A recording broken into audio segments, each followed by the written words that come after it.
Hey guys, and welcome back to App Tutorial.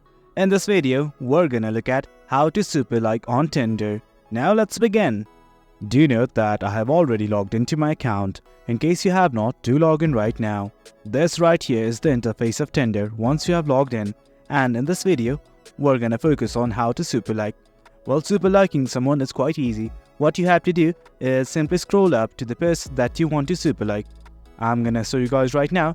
I'm just gonna scroll up, and as you can see, that's how you Superlike. But do note that you need to be selected to a plan that's Tinder Gold in order to Superlike someone. Superliking someone increases the probability to get a match with someone. The other way to Superlike someone is simply clicking on this star button right here. I'm gonna click on it, and as you can see, the same thing popped up as I am not subscribed to any subscriptions. And guys, that's it. That's how we Superlike someone on Tinder. It's quite easy.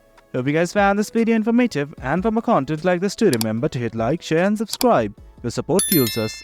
Until next time, thank you.